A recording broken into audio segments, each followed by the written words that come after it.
Wouldn't it be amazing if you could just fall right to sleep and wake up rested and feeling great?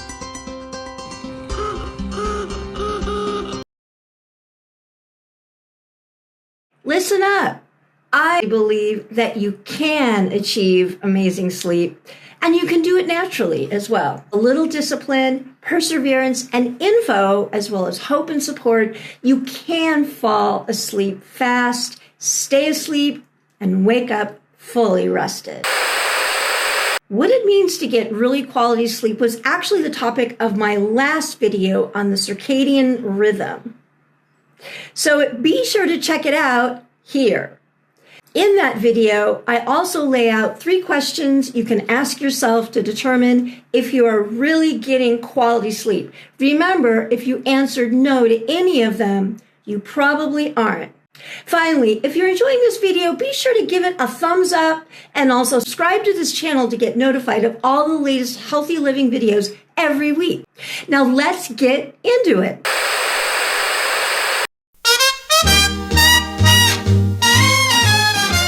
If you are ready to get a good night's sleep, then you simply have to cover all the basics. Luckily, there's a really good guideline you can follow called the 10-3-2-1-0 rule. Here it is in a nutshell. 10 hours before bed, stop consuming caffeine. 3 hours before bed, stop eating. 2 hours before bed, stop working. And 1 hour before bed, turn off all electronics. Yes, including the TV. Now let's go through each part of the 10-3-2-1-0 rule and break it down to see how it works. For most folks, caffeine translates to coffee. Keep in mind, though, that there are other substances that contain caffeine too, such as chocolate or cacao, cola drinks, many kinds of tea, yerba mate, drinks and foods that contain guarana, caffeine-infused chewing gum, and energy drinks. Caffeine is a stimulant, which means its job is to rev up the central nervous system to activate neural pathways that connect the brain and the body. Caffeine also increases dopamine activity, which is one of the reasons why it can be so addicting. For most people, a small amount of caffeine can help with focus, energy, and stamina during the day. And drinking a moderate amount of antioxidant-rich coffee before noon may even help you live longer and prevent cardiovascular disease, according to a new study.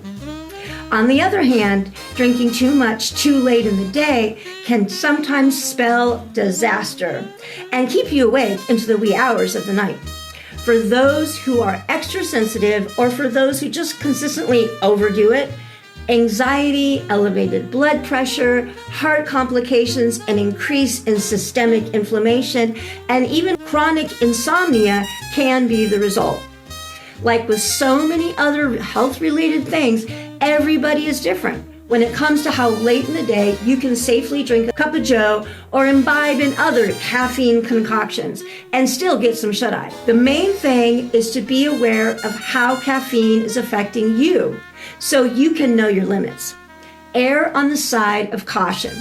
If you are not sure, use the 10-3-2-1-0 rule and stop drinking the brown stuff or any food or drink that contains caffeine at least 10 hours before you go to bed.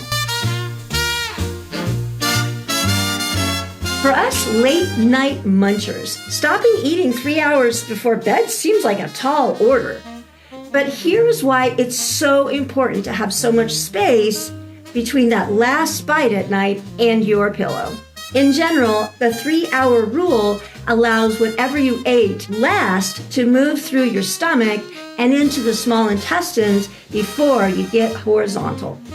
By doing this, there is less chance of things like acid reflux and IBS happening to you during the night. In fact, according to a study done at the University of Sydney in Australia, eating within 3 hours of going to bed actually increases your chances of waking up through the night by up to 40%. Yikes. P.S. It also goes without saying that if you drink a lot of water or other liquids close to bedtime, your full bladder is probably going to wake you up during the night. This is especially true as we get older and our muscles down there tend to get a little weaker. Do yourself and your bladder a favor and try to get your 8 glasses of fresh filtered water in before you eat dinner or shortly thereafter. Stopping eating a few hours before bed also does a few other really great things for you. It helps your body more quickly move into repair mode. And it also encourages something called autophagy, which is basically a fancy word for cellular cleanup and repair. Both of these things can lower overall inflammation levels in your body, which can help you prevent disease. Also, creating a little window of time between dinner and your bed can help you lose weight, since the body is more likely to store extra carbs as fat when consumed close to bedtime. And a final note, if you have diabetes or another kind of metabolic disorder, it might actually be beneficial for you to have a small protein-rich snack right before bed to avoid nocturnal hypoglycemia. Experiment to see what is best for you.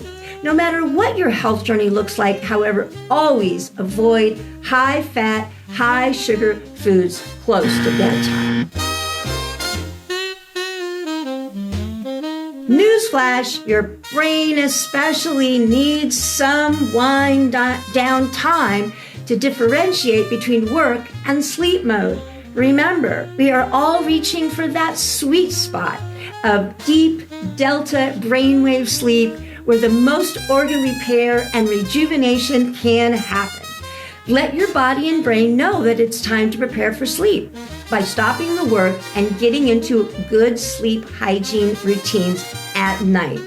Do calming activities instead, like reading, listening to soft music, taking a warm bath, or engaging in a calming hobby.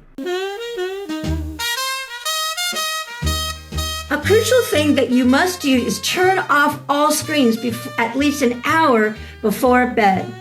Not only does this signal to the body and the brain that you are preparing for sleep, it also gets your eyes away from sources of blue light. Studies going back to the early 2000s have found that blue light can significantly suppress melatonin levels more than any other form of light. Too much blue light can also lead to eye strain and headaches, both of which can keep you up at night as well. Remember that melatonin is the hormonal substance that allows you to get good quality sleep. So you absolutely need enough of it to fall asleep and stay asleep. Here's a simple hack to save your sleep if you must stare at a screen late at night. Get yourself a pair of these. These are blue light blocking glasses. They're very effective, and I think they also look kind of cool.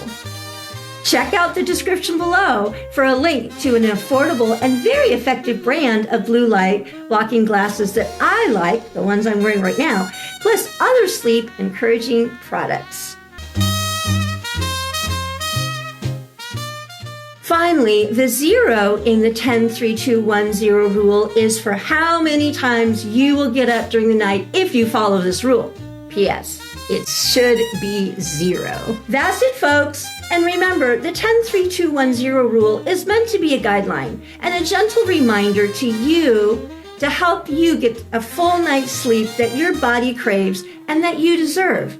Give it a try. Let me know how it's going by dropping me a line or putting a quick comment in the chat below, and I'll see you on the road.